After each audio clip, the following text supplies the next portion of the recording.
የትራምፕ ወርቃማ ፊርማ ለኢትዮጵያ I always say tariffs is the most beautiful word to me in the dictionary. Tariffs. This is a direct attack. A major escalation in President Trump's trade war. The president now firing back at the retaliation Europe took yesterday. That they say represents the totality of the tariffs that American goods are faced when they are being exported into China or Cambodia or the EU or the UK, for instance. President Donald Trump በፊርማቸው ሳይታሰብ ለኢትዮጵያ በረከት ይዘው መጥተዋል። እድሉን መጠቀም አለመጠቀም የኢትዮጵያ ጉዳይ ሆኗል። ምንም እንኳን ኢትዮጵያ አንቺ ስለምን ይቅርብሽ በሚል የ10% ታሪፍ ተቋዳሽ ብትሆንም የቻይና እስከ 50% የዘለቀው ታሪፍ ሲታይ ተመስገን የሚያስብል ሆኗል።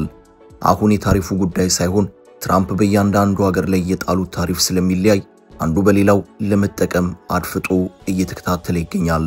ሁሉም ካልኩሌተሩን ይዞ ሂሳቡን እያሰላ ነው።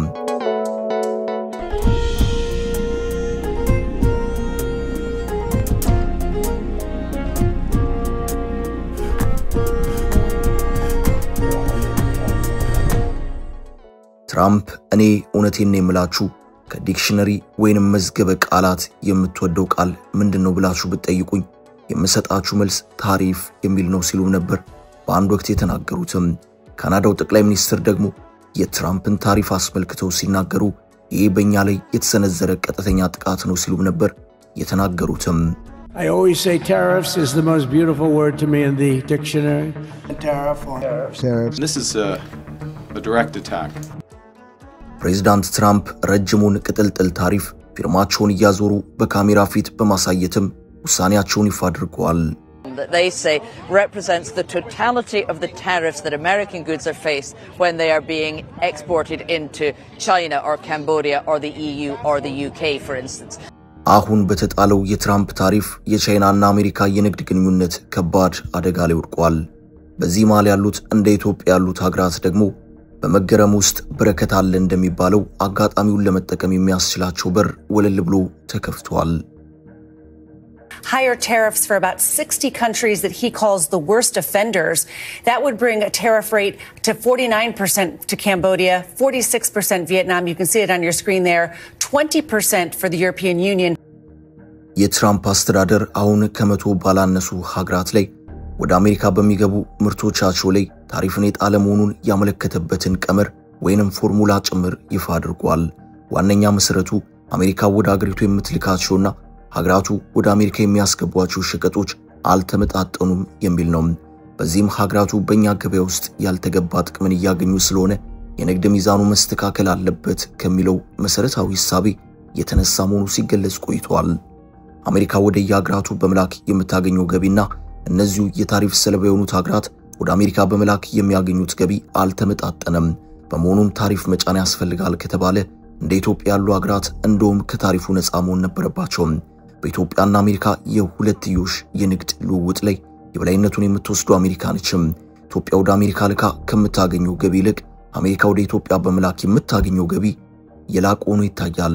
እንደ ማሳያ ያክል ብቻ እንደ አውሮፓውያን አቆጣጠር በ2024 የሁለቱ ሀገራት የንግድ ልውውጥ አሃዝ ሲታይ ኢትዮጵያ 465.5 ሚሊዮን ዶላር የሚያወጣ ምርትን ወደ አሜሪካ ስትልክ አሜሪካ በአንጻሩ ወደ ኢትዮጵያ የላከችው 1 ቢሊዮን ዶላር አካባቢ ነው። የአሜሪካ በኢትዮጵያ ኢምፖርት ኤክስፖርት ግብይት ላይ የበላይነት ያላት መሆኑን ያሳያል። የንግድ ሚዛኑ ወደ አሜሪካ ያደላ መሆኑ ግልጽ ነው። ሆኖም በዚሁ የፕሬዝዳንት ትራምፕ የሀገራት ታሪፍ ውስጥ የኢትዮጵያም ስም ተካቶ ይታያል። ኢትዮጵያ በዋነኝነት ወደ አሜሪካ የምትልከው እንደ ቡና ያሉ የግብርና ምርቶችን ሲሆን አሜሪካ ደግሞ የኢትዮጵያ አየር መንገድ የሚጠቀምባቸውን የአውሮፕላን መለዋወጫዎች አውሮፕላኖችንና መሰል ቴክኖሎጂዎችን ወደ ኢትዮጵያ የምትልክ መሆኑን መረጃዎቹ ያመለክታሉ።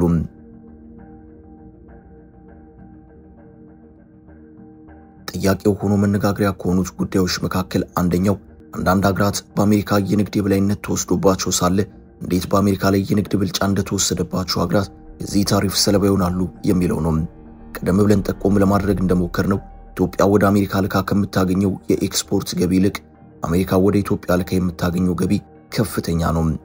ትራምፕ ባጭሩ ከአሜሪካ ጋር በንግድ ግንኙነት ውስጥ ያሉ ሀገራትን በዚሁ የታሪፍ ማዕቀብ ውስጥ አካተው መጫን የፈለጉ ሆኖ ይታያል። መነሻ ወይንም ቤዝላይን የተባለው 10 በመቶ ታሪፍ ነው። የኛው መነሻ ነው የተባለው 10 በመቶ እናንተም ከጸበሉ ይድረሳችሁ አይቅርባችሁ በሚል ሐሳብ የታደለ ይመስላል። 20 30 40 ያለ ወደ ቻይናና ካናዳ ደርሷል። አሁን የዓለም የንግድ ስርዓት እየተዋጠ ነው። ትራምፕ የተለመደውንና ለዓመታት የቆየውን የንግድ ስርዓት እያናወጡት ነው። በዚህ መሃል ይህንን ዓለም አቀፍ የንግድ ቀውስ እንዴት አድርጌ ለራሴ በጎ ትርፍ ልጠቀምበት በማለት ጥጋቸውን ይዘው ሂሳብ የሚሰሩም አሉ።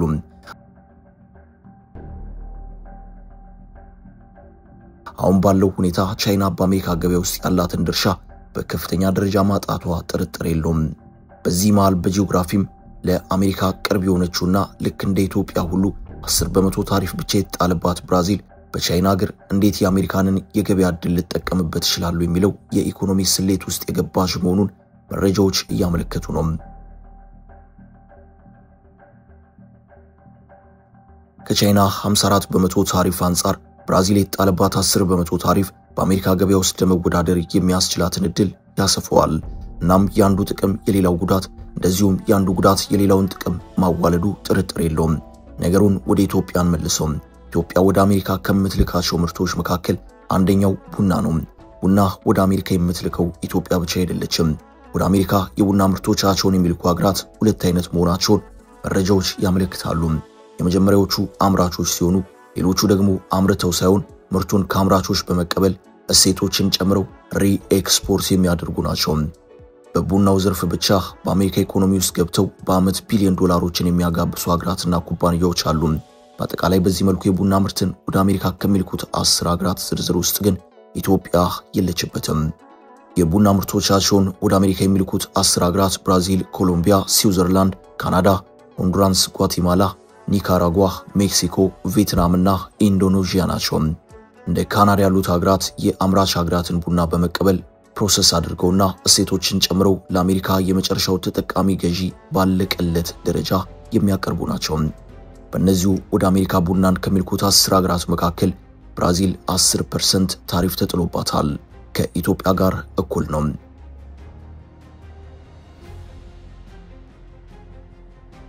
ኢንዶኔዥያ 32%፣ ቪየትናም 46% እያለ የሚቀጥል ይሆናል።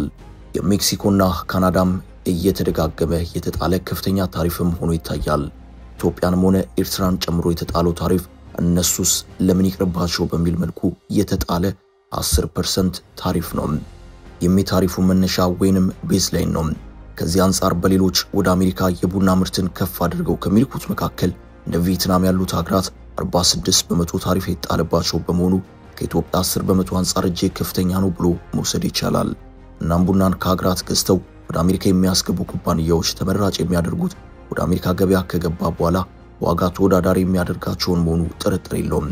በዚህ መሰረት ከ10 ወደ አሜሪካ ቡና ላኪዎች መካከል ከብራዚል ውጭ ያሉ በሙሉ በተጣለው የትራምፕ ታሪፍ ተራክፎ የሚቀሩ ይሆናል። በዚህ ውስጥ ነው የኢትዮጵያ ጥቅም ብቅ የሚለው። ቻይናን ጨምሮ በኢኮኖሚ ያደጉና የተመነደጉ ሀገራት በሙሉ በአሜሪካ ገበያ ውስጥ አጥብቀው የሰሩ ናቸው። በዚህ ደረጃ የጣለውን ከፍተኛ ታሪፍ በመክፈል እንደ ቪየትናም ያሉ ሀገራትን ቡና ወደ አሜሪካ ገበያ ለማስገባት የሚጥር ኩባንያ አይኖርም፣ የሚያዋጣም አይሆንም። ይህንን አጋጣሚ በኢትዮጵያ በኩል መጠቀም ከተቻለ የትራምፕ ታሪፍ እንደ ኢትዮጵያ ላሉ ሀገራት በረከት እንጂ ቅጣት ተደርጎ ሊወሰድ የሚችል አይደለም። ጥያቄው ይህንኑ አሁን በትራምፕ የተፈጠረውን የኢኮኖሚ ነውጥና የንግድ ጦርነት እንዴት አድርገን እንጠቀም የሚለው ሂሳብ ይሰራል ወይ የሚለው ነው። በሌላ በኩል ደግሞ እዚሁ ጋር አንድ ነጥብ መርሳትም አይቻልም። የነኛው የዓለማችን ቁጥር 1 የቡና አምራች የሆነችው ብራዚል ከኢትዮጵያ ጋር እኩል 10 በመቶ ታሪፍ ብቻ የተጣለባት መሆኑ ነው።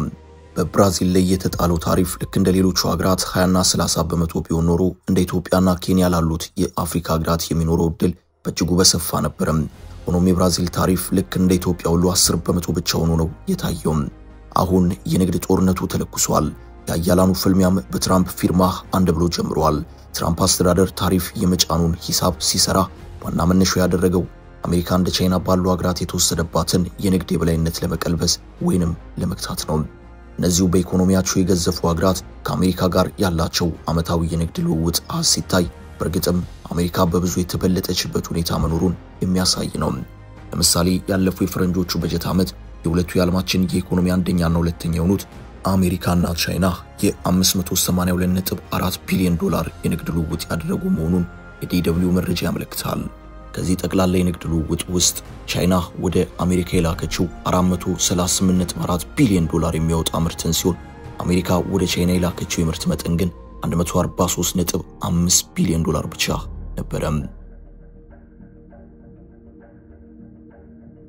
በዚህ አሃዝ መሰረት አሜሪካ በአራት እጥፍ በሚባል ደረጃ በቻይና የተበለጠች ሆኖ ይታያል።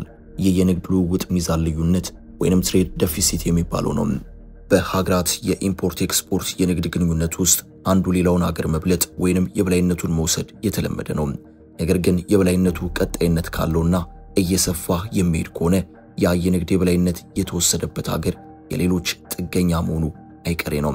የአሜሪካና የቻይና የንግድ ልውውጥ ሲታይ አሜሪካ ቻይና ላይ መድረስ ይቀርና የሰፋውን ልዩነት ማጥበቡን በራሱ የሚቻል ሆኖ አይታየም።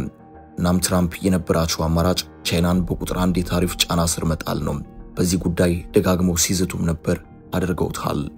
ቀደም ብለው ቻይና ላይ የተጣሉት ታሪፎች ተደምረው ሲታዩ 54 በመቶ ደርሷል። ቻይናም ብትሆን እንዴት እያለች ነው? የዓለም ሀገራት የነጻ የንግድ ልውውጥ ህግና መርህ ተጥሷል። እናም እኔም ቢሆን የመበቀል እርምጃን እንደምወስድ ይታወቅልኝ እያለች ትገኛለች። ትራምፕ ቀደም ብለው ለጣሉት ታሪፍ ሌላ የታሪፍ ምላሽ ለሚሰጥ ሀገር ተጨማሪ ታሪፍ ጥላለው ሲሉ ያስታወቁበት ሁኔታ መኖሩ አይዘነጋም። 25 በመቶ ታሪፍ የተጣለባት ካናዳ የ25 በመቶ ታሪፍ ምላሽን የሰጠችበት ሁኔታ ነበረ። ይህንን ምላሽ የተመለከቱት ትራምፕ ካናዳ ላይ የ50 በመቶ ታሪፍን ጭነዋል። እናም ቻይና ለዚሁ የፕሬዝዳንት ዶናልድ ትራምፕ የ54 በመቶ ታሪፍ በሌላ ታሪፍ ምላሽ የመስጠት ከሆነ ትራምፕ ልክ እንደ ካናዳ ሁሉ ለቻይና ምላሽን የሚሰጡ መሆኑ ጥርጥር የለውም። እናም ትራምፕ የጫንኩባችሁን ታሪፍ እየመረራችሁም ቢሆን ዋጥ አድርጋችሁ ተቀበሉ እያሉ ይገኛሉ።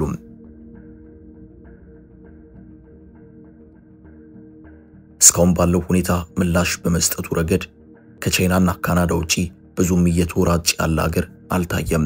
የአውሮፓ ሀገራትም የተጣለበትን የ20 በመቶ ታሪፍ ተቀብሎ ዝም ብሏል።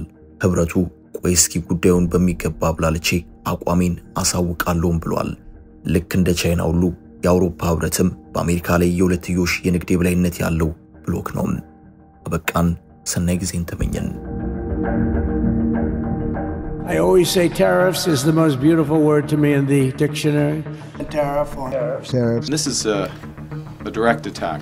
A major escalation in President Trump's trade war. The president now firing back at the retaliation Europe took yesterday. That they say represents the totality of the tariffs that American goods are faced when they are being exported into China or Cambodia or the EU or the UK, for instance.